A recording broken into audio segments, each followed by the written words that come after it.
I challenge the concept of corporates and government-owned farms taking over anywhere, because it doesn't only hurt the industry, it hurts society as a whole.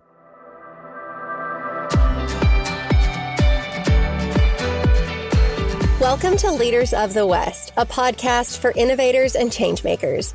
I'm your host, Jessie Jarvis, the founder of the West, and I'm sitting down with agriculturalists, entrepreneurs, executives, and everyone in between with the goal of digging into the strategies, mindsets, and lessons that have been crucial to the success of ag and Western. Whether you're carrying on the next generation of your family's operation, starting something from scratch, or determined to climb up the leadership ladder, we're going to inspire you to continue to dream big, growing not just you, but the future of agriculture and Western as a whole. Let's go.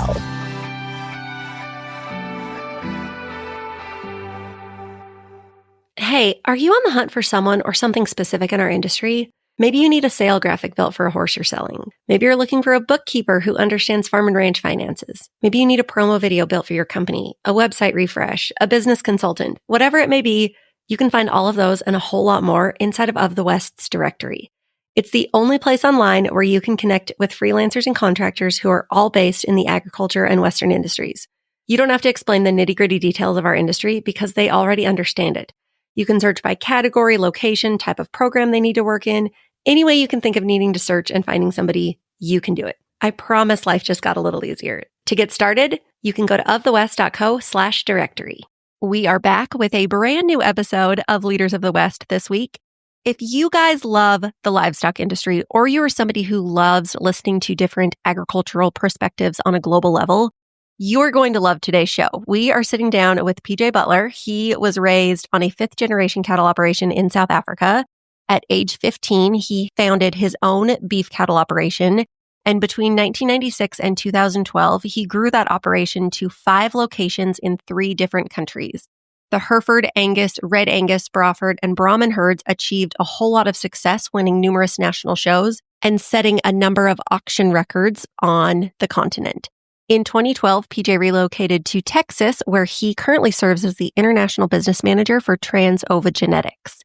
He has judged 103 different breeds of cattle in 48 countries. And in 2017, he became the first to ever judge a national show on all 6 continents. So as I mentioned before, PJ's perspective on a global scale to the cattle industry is one of a kind. And I think that it's a really interesting and important perspective to listen to, especially considering the current global climate that we are experiencing when it comes to just uncertainties around agriculture and the livestock industry. And, we are very siloed in America in what we're doing, but I think it's really interesting to hear from somebody who has seen ranchers and farmers and cattle producers and the supply chain as a whole on various scales through 48 different countries. Here we go. You guys are really going to enjoy this conversation. I know I did. Let's give it up for PJ. Welcome to the show. PJ, thank you for being here today. You have such a unique experience, and I am really excited to share this with our listeners. You grew up in South Africa. You started a cattle business very early on in your teenage years. What inspired you to do that? I know everybody is kind of wondering, what is the cattle industry like in South Africa? Well, thank you for having me. I'm really excited to talk to you and explore some ideas with you. South Africa is very similar in its genesis to the US. It's a lot of European pilgrims and pioneers that went out and tried to find new virgin untamed land to develop a life in. And I guess our ancestors would have come from Ireland and done similar things to what the pilgrims and pioneers did when they came to North America. The livestock industry would mirror a lot of what happens in the US in terms of the breeds that are used. There's a huge variety in terms of environment and climate, etc., topography, similar to the US. My family settled, I was 5th generation on this farm. We were beef cattle, sheep and goat and horse producers. It would be very similar to southern Colorado, northern Arizona type environment. I guess what got me into this at a very young age is it's pretty much all I knew. And I was really taken by the breeding side of things, the genetic side of things, and the reproduction side of things right from a young age. I don't remember not wanting to be a seed stock producer. So I landed myself in that situation with, there wasn't a lot of research that went into it. We definitely didn't do an analysis on whether it was feasible or not. It was all just gut instinct. And I pieced together, the odd dairy calf and a milk calf and a cull heifer from my dad and grandfather over the years. And eventually by the age of 15, had enough bits and pieces to sell and start putting together a registered herd. Wow. So then where did you take that registered herd from there? So it was a slow growth in the first few years. It was a Hereford herd, and I finished high school, went and worked in Scotland on a Hereford and Angus operation for a year. Came back and realized that Angus and Hereford really work well together in a management system. They really suited our climate and environment. And after university, I got into Angus as well, and then met a property developer who built hotels and golf courses and other property like that. And he was already dipping his finger into the cattle industry. I sold him a bull. He bought the high seller on my sale the one year. We spoke and he said, look, he doesn't really know what he's doing. Let's just merge our herds together. And that's when it really exploded to running registered cows on 5 different properties in 3 different countries. And it was 5 different breeds as well. So that's when I got a really good understanding and respect for the fact that you need different types of cattle in different environments, and different cattle cultures require different textbooks. No kidding. And obviously there's a component of judging that came into play. How did that come about? It wasn't something that I really researched. We were in Scotland at their major show called the Royal Highland Show in Edinburgh, and I was running the show team for this registered breeder. And one of the events at the Royal Highland was a national stock judging competition, which I was just told to do by my employer at that point. And after the judging competition, I think we judged 4 Hereford cows, 4 Charolais heifers, and 4 Highland bulls. And then we were staying in these containers on the grounds, and I needed to catch up some sleep after the judging competition. And he woke me up a few hours later with my trophy and said, "Where are you? You missed the prize giving. You won the national stock judging competition." So I was 18 at that point, and really all I was doing was evaluating cattle like I'd learned to do from a lot of my mentors back home and people that I'd spent summer holidays with, my grandfather and my dad. And that seemed to work in that system. And from there, in South Africa, it's a little different. Each breed has judges' school that you go through in order to become a breed judge. So you go through a beginner's course and then a junior course, and then juniors judge as associates with seniors, and eventually you get nominated as a breed judge, and then you can judge state and national shows, stuff like that. So I did that across all the breeds that I was working with, and it was, again, slow to start. And then really when I moved to the US in late 2012, early 2013, that's when it took off, because, I mean, as you know, the US is just, there's a show almost everywhere, anywhere, all the time. I started getting invitations to breeds that I never imagined I'd end up judging, and one thing led to another, and now it seems to have become a large part of what I do. Well, and you're so right about how every different breed needs to be judged differently. And I, by no means am I a livestock judge, but I did participate when I was in FFA in high school in judging. And when it came to beef cattle being raised on a ranch, that was something that I knew pretty darn well. And I remember specifically when it came to dairy cattle, I would judge them as if I was judging my dairy animals 1 through 5. And then when I submitted my order, I'd actually submit them as the last place versus the first place. Like I would just flip them around because you kind of do judge them very opposite of one another. And so that was my technique. And it worked out pretty well for being in a high school FFA team. But there are so many different nuances in each breed. Yeah. And I think that's where I've always had a very curious nature. And I've always been intrigued by what's happening in other places and other breeds and what other people are doing. And I think that through just wanting to know and wanting to learn, I picked up a lot of what breed associations or breeds would consider breed character, what their needs are, what different countries' needs are within the same breed. And I think that helped a lot, especially crossing over.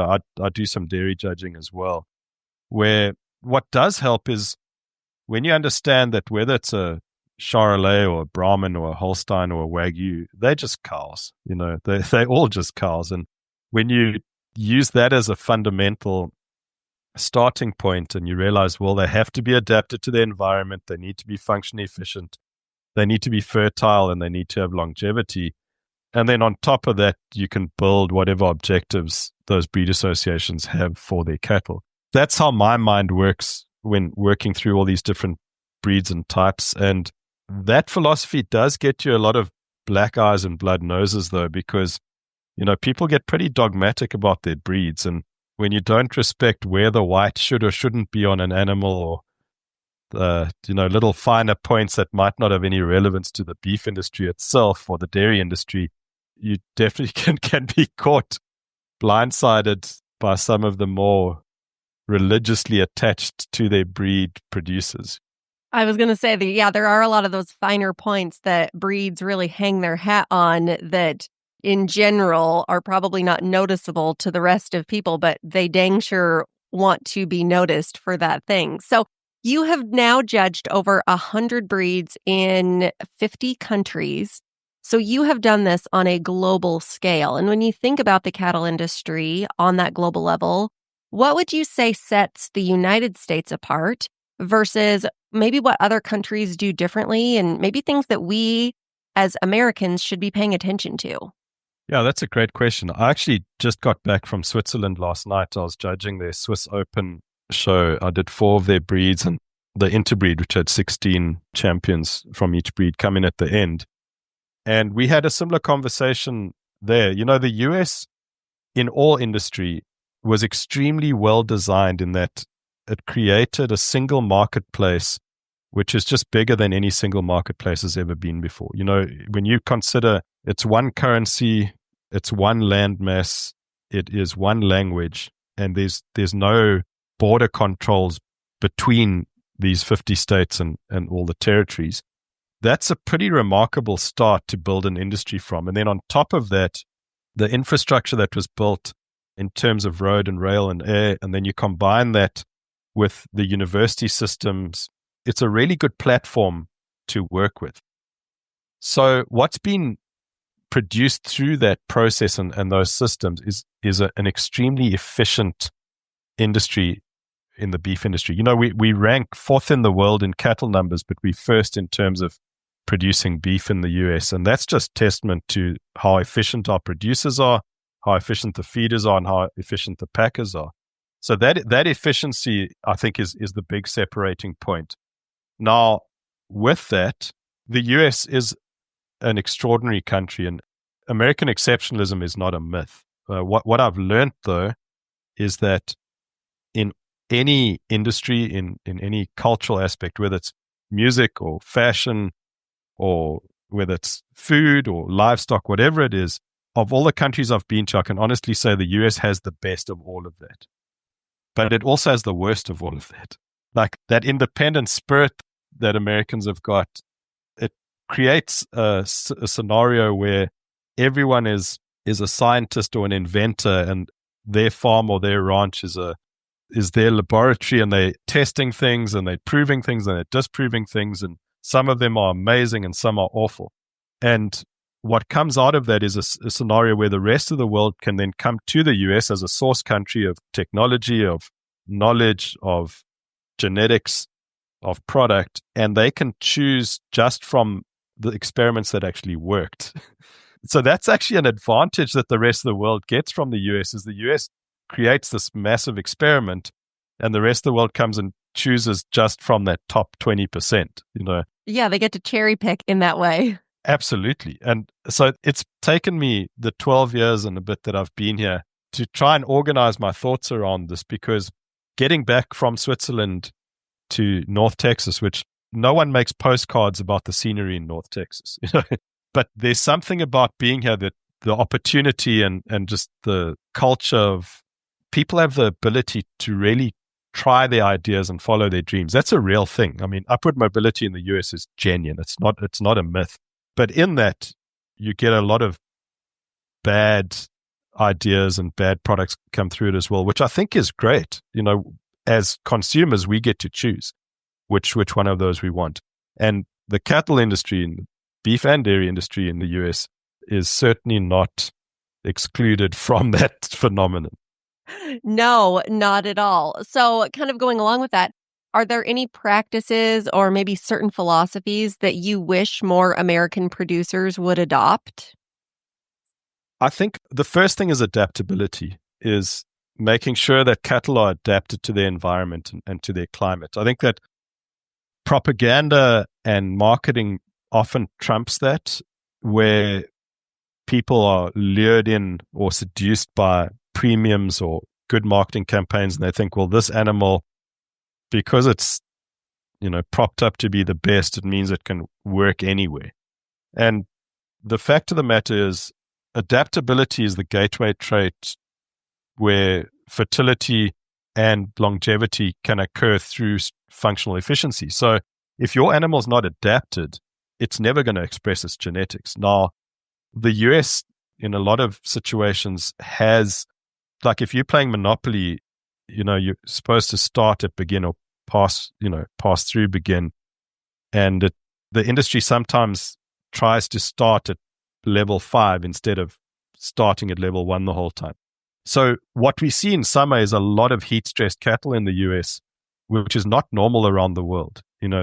Most developed beef industries have adapted cattle to the environment. What we've done, especially in dairy and also a lot in beef in the Southeast, is tried to adapt the environment to the cow, which is very expensive. I remember one of my first meetings I went to at Texas A&M, and they were discussing the ponds in summer and whether they should let the Angus cows into the ponds or whether they should fence the ponds off. And, because there's a problem with hoof and foot health if the cows go into the ponds, but they also need to keep themselves cool. And I was like, this solution is pretty simple. Like, if a cow needs to spend all day in the pond in summer, she probably is in the wrong place. Like, she shouldn't be there in the first place, But that's when I realized this was going to be a bit of a challenge and an opportunity for what I wanted to do in the US, because there is a solution to that. It's just having adapted animals, So that would be one of the big things. The second thing is, there's definitely a mindset within the US psyche to swing for the fences. And the middle is often not that attractive. Now, what I've seen, I've traveled across 48 states, so I'm missing 2. But what I've seen in those 48 states is that the generational programs who've been in the same business for many generations, they hold the middle. They try a balanced approach where they optimizing traits instead of trying to maximize everything, and they stay in business generation after generation. What I have seen in some of the newer breeders and newer seed stock producers, purebred breeders, is they come in and they want to make up for lost time because they haven't been there for 5 generations. They've maybe retired at the age of 60. They've gotten out of their construction or oil and gas or finance job, and now they're going to come and have a go at the cattle industry. And they're super smart because they've just sold their company for $50 million, and they learn EPDs overnight, or they go into the show business and they learn how to, they find someone who knows how to work hair really well and feed cattle, and they just go all in on that. And it makes cattle that are outliers in several traits, but in history's proven time and time again, those outliers aren't what win the war. They might make some headlines. They do make headlines, and they make some pretty good money. But even in my short time in the US, I've seen a lot of cycles of these investors getting in and out of the business, where I've also seen producers who've been 5, 6, 7 generations on the land doing the same thing year after year, breeding like to like, having adapted functional cattle that hold that middle. So there's definitely more of a temptation within the US industry to maybe move away from the middle and try and propagate extremes. But it's very hard to get that out of that psyche of those two fringes. And, I would definitely agree with that, because there's a lot of truth behind that saying, slow and steady wins the race. And that is kind of holding that middle ground, as far as if you want to be around for a long time, it has to be that slow and steady progression of, business or genetics or whatever it may be. Absolutely. And I mean, that's been my philosophy. I know when I give talks, I always say that the best compliment I can get after I've given a presentation or a speech is for someone to come to me afterwards and say, wow, that was really average. That was a really average speech, because that's my philosophy, is just balance and finding the middle. The Swedes have a word I learned. It's called lagom, and I'm mispronouncing it. But basically, it means optimum. So it's the right amount of food on your plate.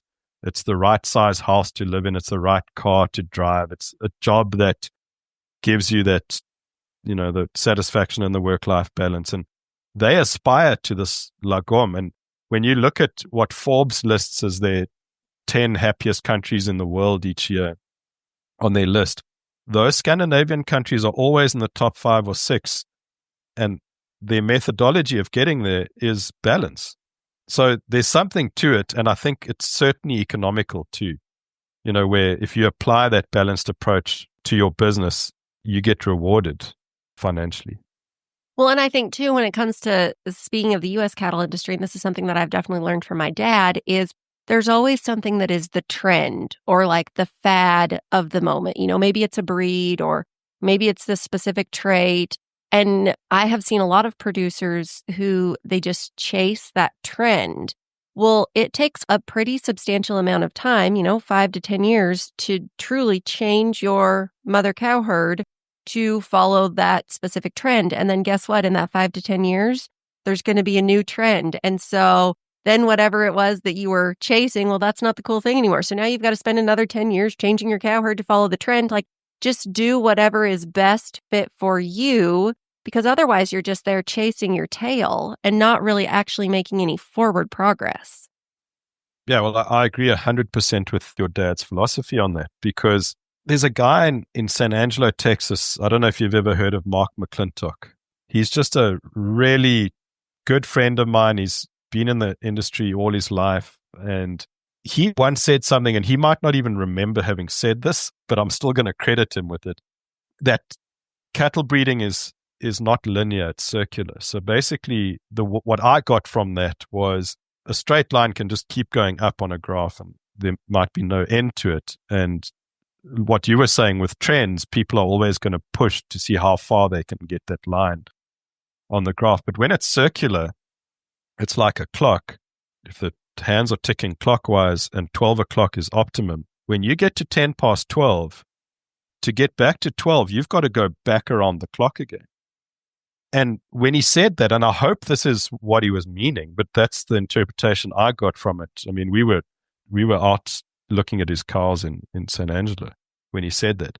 It made so much sense to me, because if that clock means you're going to make the train or miss the train, if you 10 to 12, it might be a pretty boring herd of cows in terms of what catches people's attention, but it makes the train every single time. If you 10 past 12, you've missed the train. So you've got to wait another 24 hours to get back to 5 to 12 to get on the next train. And I've probably totally misrepresented what he was saying, but that planted a seed in me when he said that. And I realized that a lot of what I term the paper tigers in our industry, those are, the cattle that are really bred and reproduced based on their arithmetic and their data. And then the show ponies, which that's the extreme on the other side of the ditch, which are really just bred for hair and bone and phenotypes that are constructed out of nowhere for no rhyme or reason. They are all at 10, 15 minutes past 12, where the cows that hold the middle, the cattle that reproduce early and every year, that are well fleshed during the winter, that live a long time, they're all at quarter to 12, 10 to 12. And a lot of the geniuses, in inverted commas, will say these are just common cattle. Well, common cattle are the ones that keep you in business. Yeah, they're the ones that produce. Yeah, and I think someone's got to fight for that, because even at association level now, it's become quite tempting to not profile those cattle. When they publish their trait leaders, those cattle aren't in the trait leader lists. When they publish their show winners, those cattle aren't in the show winner list. They're almost like a forgotten middle that pays all the bills but doesn't get any attention.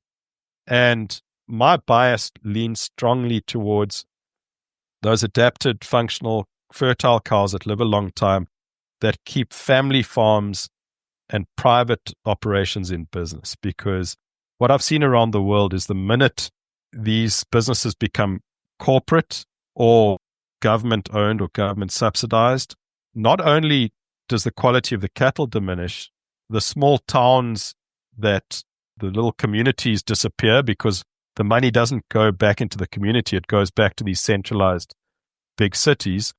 And you actually lose that entire part of the country. There's no more wealth. There's no more influence. There's really no reason for those towns to flourish anymore. So I think, my bias would be towards human flourishing. And one way to make humans flourish is to make sure that power is decentralized and all these little small towns just keep their influence and their strength and their flourishing. Oh, you must live inside my brain. This is something that we have been talking a lot about, because in recent years in our specific area, there are a couple of corporate farms that have came in, and they've taken a lot of the farm ground that has been leased by other family farmers in the area, because this corporation can pay more for that lease. And they don't put money in our local community, and people who work for them, they don't live here. They live 2 counties away. And, I feel like our specific county is really going to suffer if this continues to happen, just because that money, which, families who lived here and they went to the grocery store here and their kids were in our school system, now those families, they're not here anymore. Their kids are not coming back. And that money that they used to put into our local economy is no longer happening. And it truly does worry me, not just for our specific area, but I know that is happening in thousands upon thousands of counties and towns across America. So I'm glad you brought that up, but I can't talk long about that because I will get on a soapbox and we will never end. Well, Jesse, from your mouth to God's ears, because this is a big part of what I'm trying to push in a lot of my presentations. And even when I judge cattle, one of the closing remarks I give is that people move from centralized countries to decentralized countries, because centralized countries suppress human flourishing. If all the power, all the influence, all the wealth is in one big city and not filtered out across the rest of the country, people suffer. And they come to places like the US, like Western Europe, Australia, Canada, New Zealand, Japan, places like that.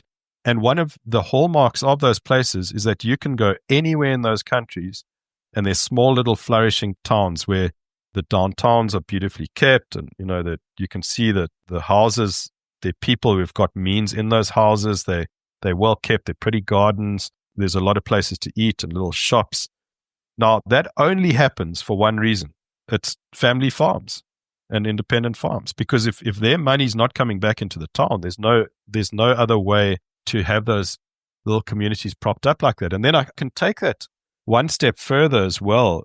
It becomes a national security issue, because when you've got huge tracts of land that no one is living on, there's no witness to what's going on there. There's no reason to fix roads and power lines and have cell service that works. So let's say Finland, for example, has got this thousands of mile long border with Russia. The only people living along that border, for miles and miles and hundreds of miles inland are cattle farmers. Okay. If they weren't there, Finland can be invaded, no one would know. So it's a huge national security asset to have warm bodies spread all across the country, witnessing what's actually going on there. And then those are awesome superpowers that cattle producers have. And then the one that's so obvious is the one that 1 to 2% of us feed 100%.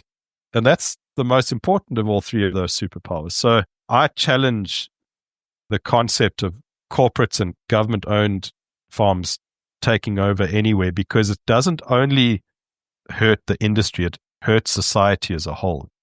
Oh, absolutely. And I think that, there is a lot that we can learn as far as we do need to treat our family farms and ranches like they are a true business, because there are a lot of good things. Obviously, corporate businesses have become successful because they treat their operation like a business. But we, going back to the idea of cherry picking, take from that what we want, take the great parts of, how to run a strong business and leave the rest that is not as important, so that we can continue to strengthen our own individual operations so that we can stick around for generations, or, instead of selling off one big tract of land that only a billionaire can afford, breaking that off piece by piece. And so that 10 families can go in and purchase that versus the one big billionaire, and different things like that to really keep those local economies flowing.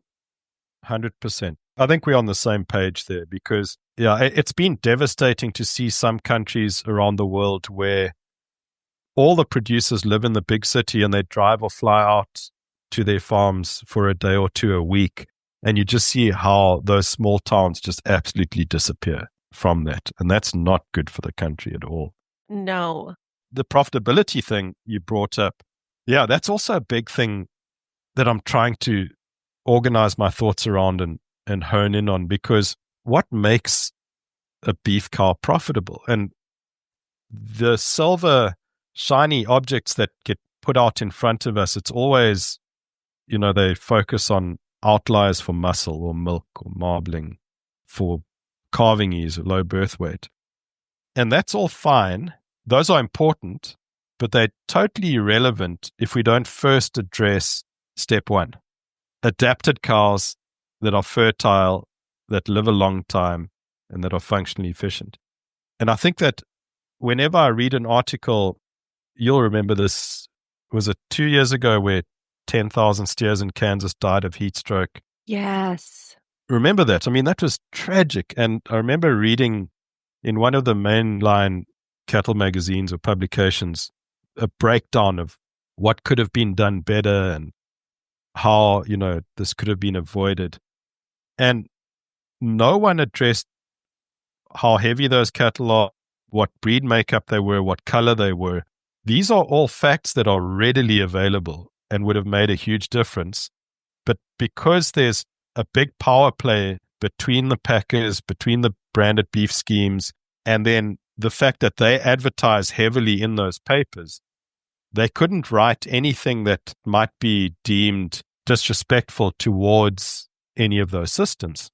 So there's total audience capture in terms of that. And I think that all that's going to happen is when the right perfect storm of heat and no wind, and there's going to be the same size cattle, same colored cattle, same breed makeup cattle in the same place, it's just going to happen again, because they're not addressing what actually some root causes that could have been avoided. And it comes down to adapted cattle again, which you can't say enough about it. I mean, up in the northern states, the value of cattle having easy fleshing ability and good hair through the winter. I mean, that conserves energy, right? And in the south, it's the same. If you can't have enough hide with enough sweat glands to dissipate heat, and the cattle aren't the right color to reflect infrared and ultraviolet, you end up with cattle that are suffering from heat stress. This is so boring, though, because this is not a quick way to make a quick buck. This is just physics 101. Well, and then too, on that same topic, we're taking cattle from the north and we're sending them to the Midwest to a feed yard, and we're taking cattle from the south and we're sending them to the Midwest to a feed yard, and we're taking cattle out of these elements, sending them all into one place that, again, is a different climate than what they're used to. So I can absolutely see, again, we kind of are going back to that topic of centralization. And the reason that we do that is because of the centralization of foodstuffs that are readily available in the Midwest. But yeah, in a way, you're damned if you do and damned if you don't. Yeah, I'm not saying this is easy. No. At all. But I think step one is to acknowledge the fact that taking an animal from west where lung development's totally different because it's a drier climate, moving it into more humid climates, cattle really struggle to adapt to that. Taking cattle from a cold, temperate, ideal northern climate for cows and bringing them all the way south to where there's humidity and insects and heat, this is very difficult for livestock to overcome. And again, I'm in huge awe and I have huge respect for what a lot of the animal scientists and the universities and the associations are developing in terms of technology. But my only cry is, please don't forget that these are cows. Mm-hmm. And these are not magical, mythical machines. These are actual, so they have to be a cow first before you do anything else. And on that, human civilization, the reason why we are where we are today and not where we were 200 years ago or 2,000 years ago or 20,000 years ago is because of conversation. Like, we've spoken to each other and we've allowed ideas to stand on their own merit, and the good ideas have won and the bad ideas have lost. I do get nervous when at association level, whether it's these cattle associations, breed associations, or at university level, when ideas aren't allowed to be discussed. There's sacred cows, sorry for that analogy, but there's sacred cows that are just held in that esteem and you're not allowed to challenge it. I think that's a dangerous step towards tyranny if ideas themselves are not allowed to be discussed. Absolutely. I think that there is a lot of merit to that. Okay, there's one last thing that I want to talk to you about because, again, I know that you are such a wealth of knowledge when it comes to the cattle industry at this global scale, and that is international trade, because it can feel like that obviously right now in the political climate that we're in, what a big issue, right? But it does impact those of us on the ground level. So in your view, how do meat exports or even genetic exports shape the long-term sustainability of U.S. cattle production? So let's start with the beef exports, or let's go through all meat, all species exports. It's a release valve for pressure. So if you've got your 4 big packers collaborating at the top, deciding what the value of a good is going to be, the only way to break that monopoly is with an export. So if you can up your exports and you've got the rest of the world competing with those 4 packers, suddenly now you've got a free market again. So I think the more we can encourage those exports, and this is what, look, I get very nervous on the tariffs because I don't know where this is going to go. My dream is that what happens is there's a bit of a shock. They come back and they discuss, and countries who traditionally weren't accepting US product finally realize that, if they want to do some bilateral trade, they're going to need to take some US product. And that is so important for us domestically because it's a release valve which allows a free market scenario to come about, because it's not just 4 main big food companies determining what the value of our product is.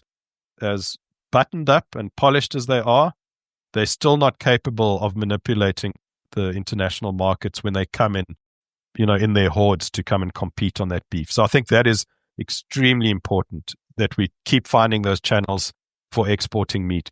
On the genetic side, this has become like a tariff or a trade barrier in itself. There are a lot of cattle in a lot of places around the world that are needed in other markets. And it's very difficult for the US to get its genetics into Europe now. They've created hurdles and hoops. It's not tariffs, it's hurdles and hoops to jump through in order to get them there. And both regions lose. The US loses because it's too difficult to produce the semen or embryos to get into Europe. Europe loses because they only get to pick from the 3rd or 4th tier of the US genetics. And then the US genetics gets a bad name because the Europeans assume, well, this is the best America's got, but it really isn't. But on the flip side of that, there are genetics in parts of the world that could really help the US producers, especially in the Southeast.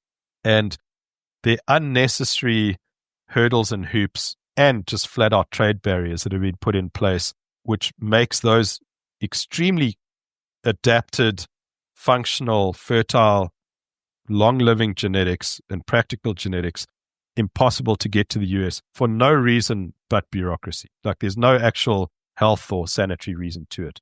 So, I mean, I joke a little bit about this, and since I became an American citizen a few years ago, now I'm around the family table, so I can make these jokes.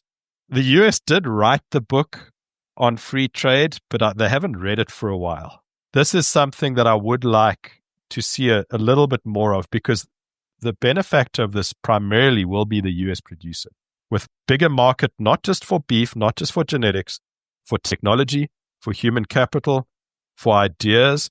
We churn out thousands and thousands of agriculture students through our amazing university system every year, but we're churning them out into a shrinking industry.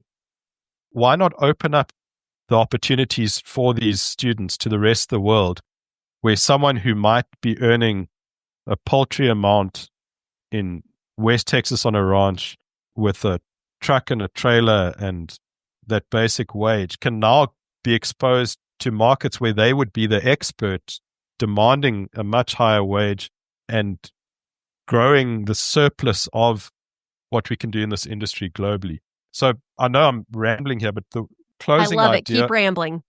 The closing idea is there's an author called Yuval Noah Harari. He's an Israeli author, and his concept really appeals to me, and that is that of how important nationalism is, where you put your own family and your own community and your own country first, and you want the best for it.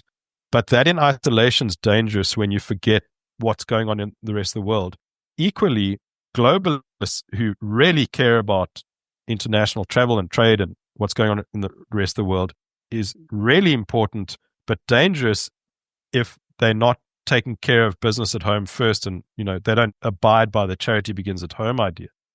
His concept is that the world is stronger from an economic standpoint, from a social standpoint, from a peace standpoint, when globalists are also nationalists and nationalists are also globalists. So you take care of home first. You make sure that your community, your family, your country is strong. That's what you care about first, but you want your neighboring country to be doing the same. That is where I think if we can move into that type of position, we will win. But when everyone else is winning around us, it diminishes the need for conflict, because people that are flourishing don't want to fight. No, absolutely. Oh, I'm so glad that we did get that final question in, because that was the perfect way to end the episode. But we're not done yet. We do have our rapid fire round still. So okay. What do you hope people remember most about you? That I was really average. That my ideas were commonsensical, that they might have seemed boring at first, but that they kept family farms in business. They kept productive cows on the land, that those productive cows created profits for these family and independently owned farms, and that the towns and cities around them flourished and were prosperous because of that. I really want to be balanced is what I aspire to. Well, I have no doubts that that is exactly what people are going to remember you for, because you are so passionate about it, and it is such an important topic that I don't necessarily think enough of us are really talking about. Okay, next question for you. What is one non-negotiable in your life? One non-negotiable. I can't see myself not being in this industry. I think that no matter how much money or what opportunities were waved in front of me, I can't see myself removing myself from this industry. I think this is part and parcel of what I am. Okay, this next one is a very American question. If you were a professional athlete, what would your walk-up song be? Oh, this is easy. It would be The Pilgrim by Chris Christopherson, chapter 33. That would be my walk-up song. Okay. It's a very slow walk-up song. It's really going to build some suspense. Is that what you're saying? Yes, it is. The line I like is he's a walking contradiction, partly truth and partly fiction, taking every wrong direction on his lonely road back home. I like that. Okay. What is the smartest thing someone has ever told you? This, again, is going to seem simple, but it was a kicker for the South African rugby team. And they never told me directly. I saw it through the TV. But he just won a very big game for South Africa. And when they interviewed him, they asked him about what his game plan and his philosophy was. And he just said, head down, follow through. And I thought, I'm going to keep that. Head down and follow through, because sometimes that's what it takes. That is very, very good advice. Okay, this is not a question that I ask anybody else, but since I have you here today, I know we're all kind of dying to know, what is your favorite breed of cattle? So I was raised with Herefords. When I was a teenager, or right up into my late teenage years, I really firmly believed that every single calf deserved a white face. But the more I traveled, the more I went around the world, I realized that I've really become agnostic to it now. I don't care what breed they are. They just need to be good and adapted and functional and fertile. And I genuinely don't have a favorite breed anymore. Okay, well, that sounds good. I was going to say, you kind of sound like my husband as far as every cow needs to have a white face. He was a Hereford man, and now he's a Red Angus guy. And anytime we get a Brockle face or a Baldy, we all get excited, myself included, because again, you just love a white face. Yeah, it's tough to get that out of your system. It is. Okay, last question for you. Let's talk about favorite things. Do you have a favorite book or a podcast or maybe a product or some kind of life hack that you just think more people need to know about? My go-to book is a book called Man Must Measure by Jan Bonsma.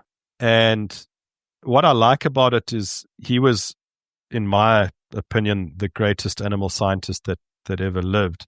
But his book is so much more about humans and the human psyche and our job with regards to raising cattle and what our responsibility is. And then just the way in which he saw the true function of a cow without getting too caught up in the fringe and the frills and the smoke and the mirrors.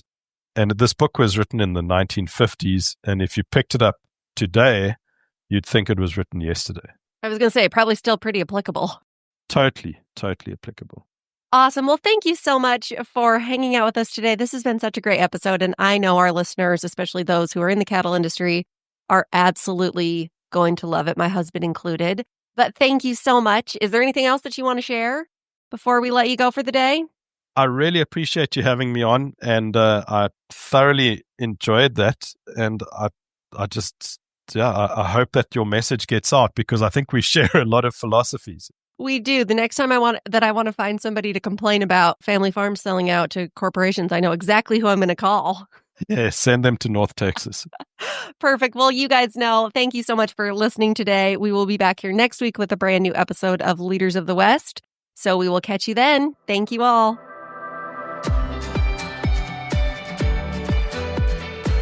If you loved this episode, do us a favor and share it with someone else who might find just as much value in it as you did. We're on a mission to continue to grow and strengthen the future of agriculture and Western industries, and you spreading the word helps us make more of a positive impact.